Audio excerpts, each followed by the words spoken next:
ನಮಸ್ಕಾರ ಸ್ನೇಹಿತರೆ, ಎಲ್ಲ ಹೇಗಿದ್ದೀರಿ? ನಾನಂತೂ ಸಖತ್ತಾಗಿದ್ದೀನಿ. ನೀವು ಕೂಡ ಸಖತ್ತಾಗಿದ್ದೀರಾ ಅಂತ ಅಂದ್ಕೊಂಡು ಇವತ್ತಿನ ವಿಡಿಯೋನ ಶುರು ಮಾಡ್ತಾ ಇದ್ದೀನಿ. ನಾನಿವತ್ತು ಸಾಂಬಾರ್ ರೆಸಿಪಿಯನ್ನು ತೋರಿಸ್ತಾ ಇದ್ದೀನಿ. ಈ ಸಾಂಬಾರು ಮಾಡೋದಕ್ಕೆ ತುಂಬಾ ಕಡಿಮೆ ಸಮಯ ಹಾಗೆ ಕಡಿಮೆ ಪದಾರ್ಥಗಳು ಕೂಡ.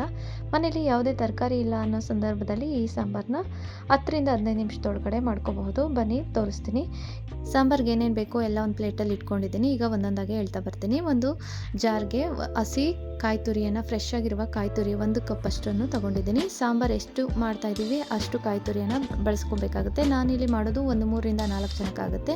ಹಾಗೆ ಹಸಿಮೆಣ್ಸಿಕಾಯಿನ ಬಳಸಿದ್ದೀನಿ. ನಮ್ಮ ಖಾರಕ್ಕೆ ತಕ್ಕಂತೆ ನಾನು ಹಸಿಮೆಣ್ಸಿಕಾಯಿನ ಬಳಸ್ಕೊಂಡಿದ್ದೀನಿ. ಹಾಗೆ 1 ಹಿಡಿಯಷ್ಟು ಬೆಳ್ಳುಳ್ಳಿ, ಹಾಗೆ 1 ನಿಂಬೆಹಣ್ಣಿನ ಗಾತ್ರದಷ್ಟು ಹುಣಸೆ ಹಣ್ಣು, ಹಾಗೆ 1 ಇಂಚು ಶುಂಠಿ, ಹಾಗೆ ಕಾಳುಮೆಣಸು, ಹಾಗೆ ಜೀರಿಗೆ ಇದಿಷ್ಟು ಹಾಕಿ ಸ್ವಲ್ಪ 1-2 ಕರಿಬೇವಿದೆ ಅದನ್ನು ಕೂಡ ಸೇರಿಸ್ಕೊಂಡಿದ್ದೀನಿ. ಇದನ್ನು ನುಣುಪಾಗಿ ರುಬ್ಕೋಬೇಕಾಗತ್ತೆ.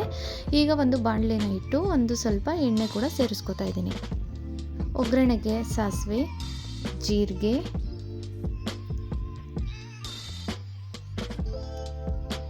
ಸ್ವಲ್ಪ ಜಜ್ಜಿರುವಂತಹ ಬೆಳ್ಳುಳ್ಳಿ, ಹಾಗೆ 1-2ರಿಂದ 3 ಬ್ಯಾಡಗಿ ಮೆಣಸಿನ್ಕಾಯಿ ಒಗ್ಗರಣೆಗೆ, 1-2 ಕರಿಬೇವು,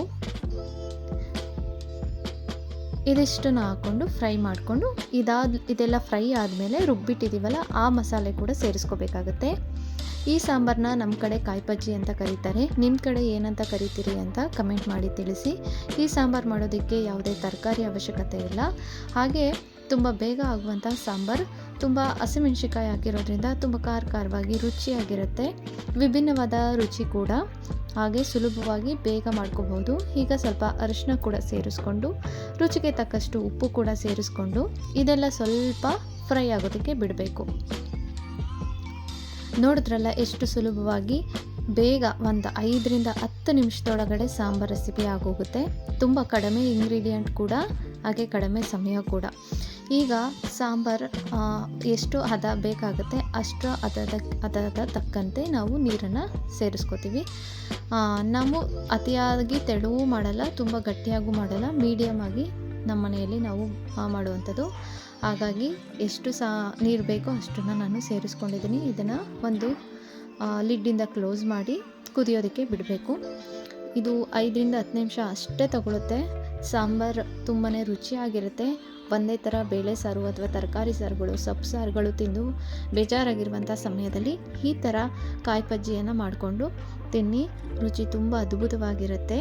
ಕೊನೆಯಲ್ಲಿ ಒಂದು ಕುದಿ ಬಂದ ಮೇಲೆ ಸ್ವಲ್ಪ ಕೊತ್ತಂಬರಿ ಸೊಪ್ಪು ಕೂಡ ಸೇರಿಸ್ಕೊಂಡ್ರೆ ಈ ಸಾಂಬಾರು ರೆಡಿ ಆಗಿಬಿಡುತ್ತೆ. ನೋಡಿದ್ರಲ್ಲ ಎಷ್ಟು ಸುಲಭವಾಗಿ ಬೇಗನೆ ಆಗುವಂಥ ಸಾಂಬಾರು ರೆಸಿಪಿಯನ್ನು ತೋರಿಸಿದ್ದೀನಿ.